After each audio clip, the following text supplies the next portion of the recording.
Hello everyone, and welcome to another video concerning stuff that help with my Eudemonia or flourishing. So this week's one is going to be the big idea series from DK. So if you've been either living under a rock or never entered a bookstore, you should be familiar with, at the very least, DK as a publisher. They're sort of quite well known for producing those big, almost coffee table sized books.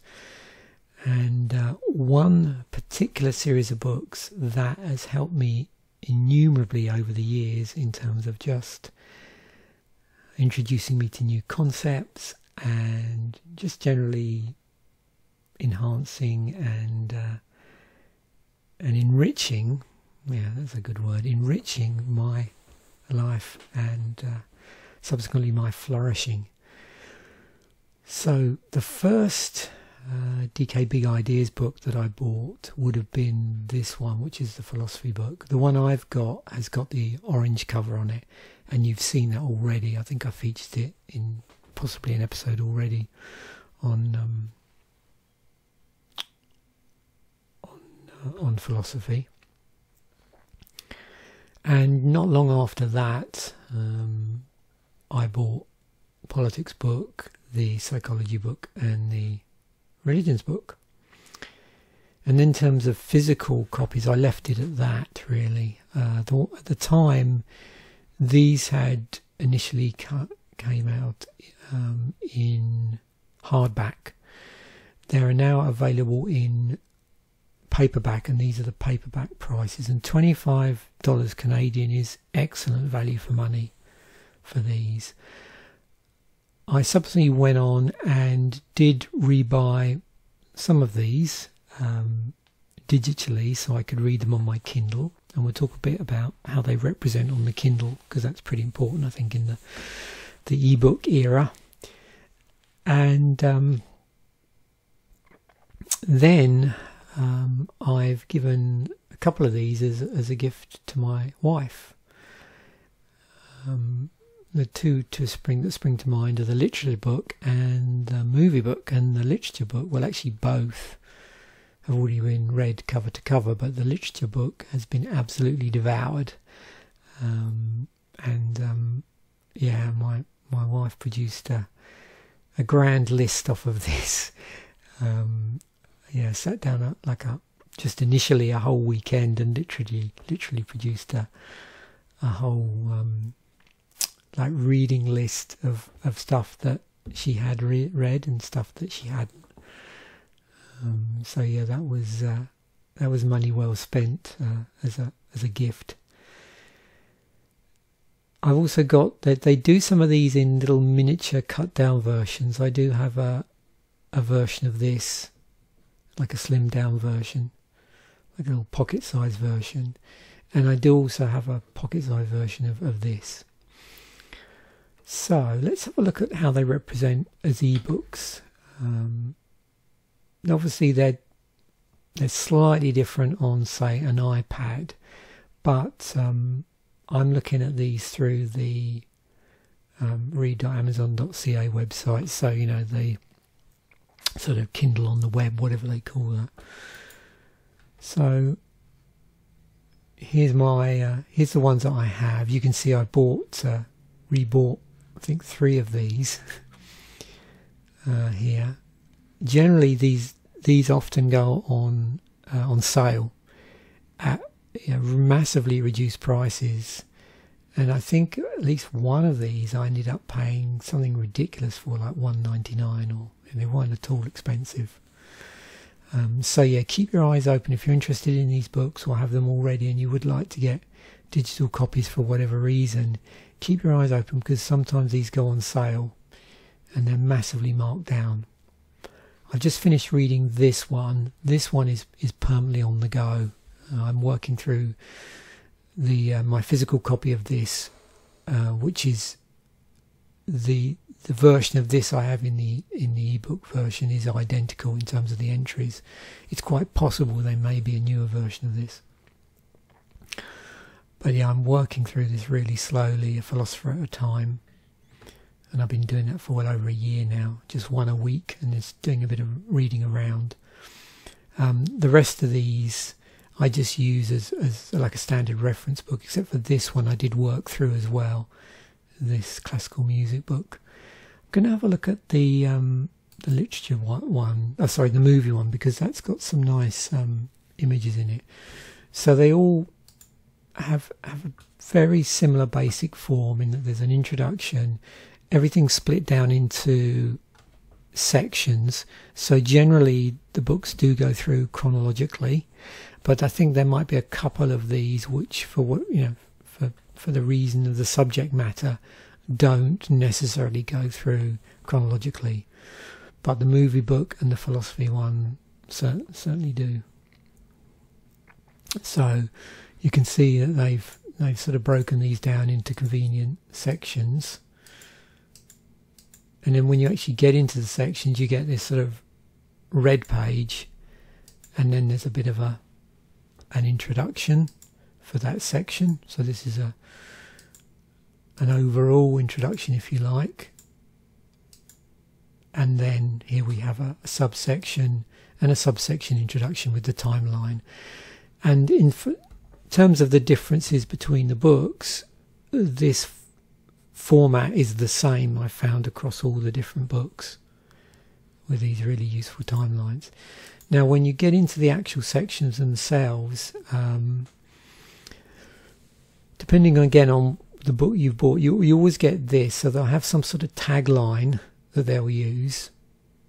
So when we come to the philosophy one, you'll see it's like a philosopher's quote, and then they'll have the name of the entry. So in this case it's an entry for the film A Trip to the Moon, and then the date. In the case of the philosopher one, it's obviously the date they were born, the date they died, or a very rough estimate for all early philosophers. Then you get a grey box which gives you a sort of context overview. In this case, it's got genre, director, writer, stars, before and after, and all of the ones I've looked at tend to have this before and after in them, but the rest of it varies based on the domain, but it's consistent generally across entries. So you can sort of compare entries easily. And then of course they'll be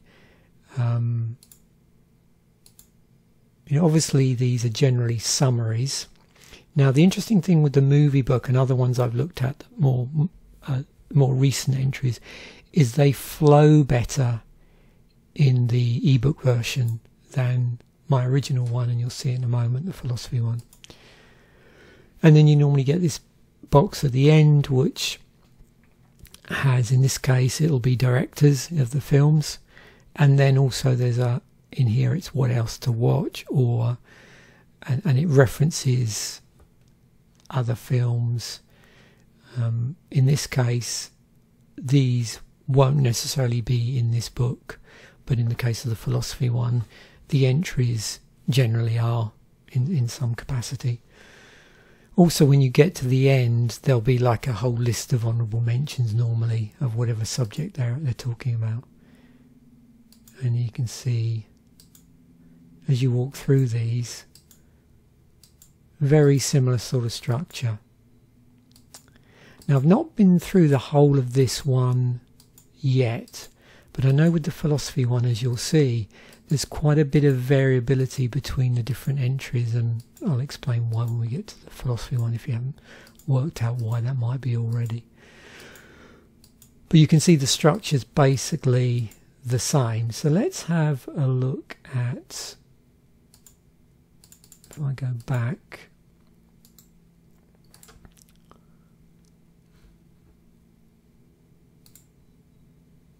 to the table of contents. I'm going to go to a film I've mentioned before because I think it'll be useful for something I'm a bit more familiar with. I could do Pan's Labyrinth.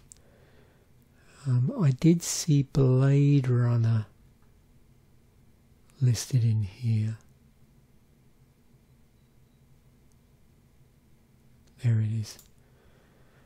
So I've seen things you people wouldn't believe is a quote from the film. This is this This is this shot I was talking about when I did my series on my top 5 on sci-fi. I mentioned the book that had this on the cover. This is towards the end of the film.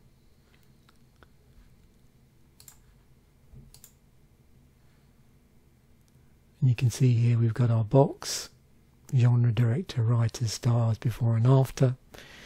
That's the consistency in this particular book. And you'll find what they do, the whole point with the entry, it's not necessarily to give you an overview of whatever book or subject or whatever they're talking about. It directly references in some way this particular quote or concept. And that's what they riff around, which I think is really neat. And so that gives you something to hang your further reading off of. So yeah, I like that in terms of a potential door you can open. Some great shots here. I love this particular part of the film. And then it might give you some broader impact.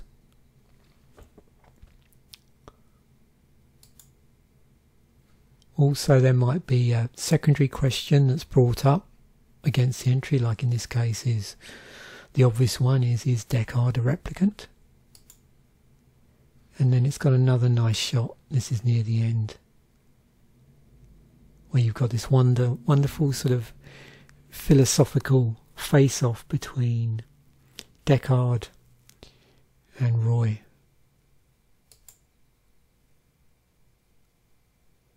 Bit more of an explanation. There's a cover photo. I was never really entirely happy with this particular. The artwork here is not great. Bits of it are fine, but yeah, it looks like something went a bit wrong here. Maybe, I don't know. I'm not really an art critic, so who am I to comment? And then you have this sort of final entry before it goes on to the next one, where you've got, reference to the director, their key movies. And then, again, I've pointed out, so what else to watch? Obviously, they've got hyperlinks for everything that's in the book. I haven't looked at the end yet, so I don't know if these are in the honourable mentions or not, actually. I don't know whether they include any entries in the what else to watch outside of anything that's appeared anywhere in the book. I think in the philosophy one, pretty much it's either in the book as an entry or it's at the end as in the listing for further philosophers. And then we just move on to the next entry. So let's compare and contrast that with how the philosophy book is represented in ebook format, because it's quite different in contrast. But I like this way to just show you it because it gives a better illustration of how this actually looks in the physical book, because this is basically a facsimile of the physical book. So anybody that does a lot of ebooks will probably know that ebooks tend to fall into two categories: ones that are sort of a facsimile of the printed book, and ones that have that more dynamic flow to them, like the one we just saw for the movie book. So you can see here we've got this. It's not particularly lined up well, and there's a few instructions specifically for the ebook because of just the weird way it behaves. And then you get this red page similar to the one we saw in the other book, but here it's got the entries listed as well for that section. That looks very similar. But the nice thing here is each one of these physically represents a page in the book, with an exception which I'll show you. So for the philosopher one, you get these flow charts which riff around the quote. So for thousands of milliliters, the quote is everything is made of water. That was one of his theory, or his philosophical thought that has survived, because not a lot of his philosophical thought has survived. And there's a sort of flow chart breakdown as to how that might be arrived at. And then you can see here's that grey box we saw earlier from the movie one. And this is the one exception. The end box, which you saw in the movie one, has this drop down, which you have to double click on, and then you get the full thing. Double click to get rid of it. Obviously, in the book, the physical book, that's flowed slightly different, so they fit that entry in better. Now, it's important in here, not for so much for these authors who never actually had any surviving written materials, but when you get up to someone that does. So as we move through, so we've got Confucius, and you can see here the basic format.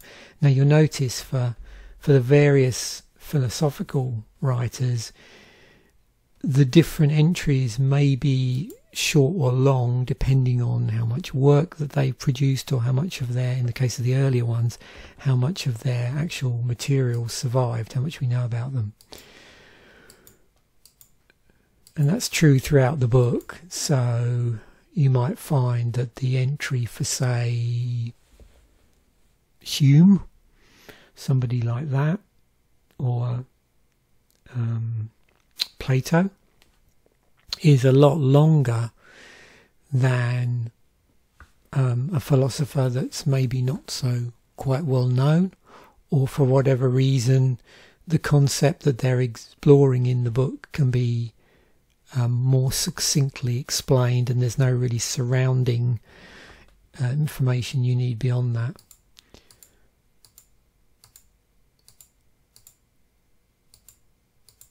So we get to Plato.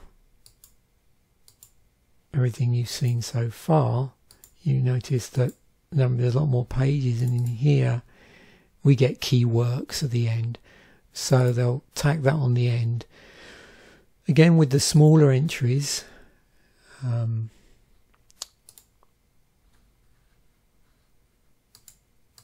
to be quite a long one.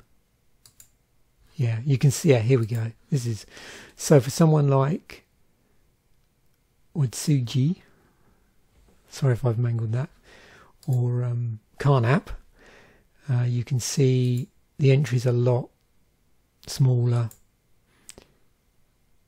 There's no breakdown of the quote. There's no secondary infographic, and there's no book entry. Often they'll put the book entry in here. They might quote it, and you can see here we've got this grey again. That's the key commonality, I suppose, across all the entries.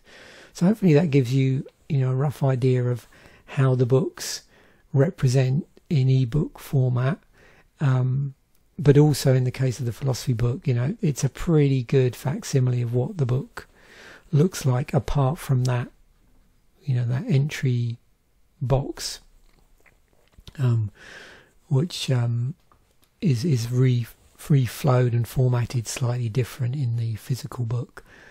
But these books have definitely had a big impact on my flourishing since I first got into them in the, I suppose it would be the late, certainly the 2010s really, into the 2020s. So hopefully you've enjoyed that and might feel minded to check them out. Obviously you can read, I think if you go onto Amazon, you can see they do show summaries of the books, or the first few pages, so you can get a rough idea of what the contents are like. But they tend to stock these in most good bookstores, so you could go in there and have a quick flick through.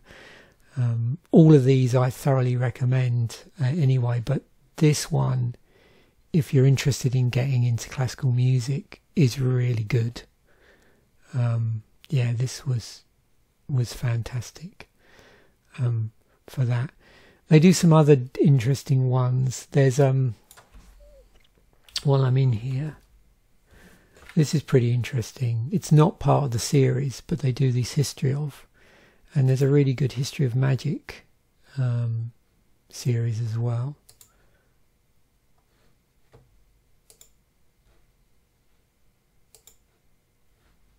Just see if I can, yeah, which goes through like loads of different aspects surrounding the whole history of magic, witchcraft and the occult.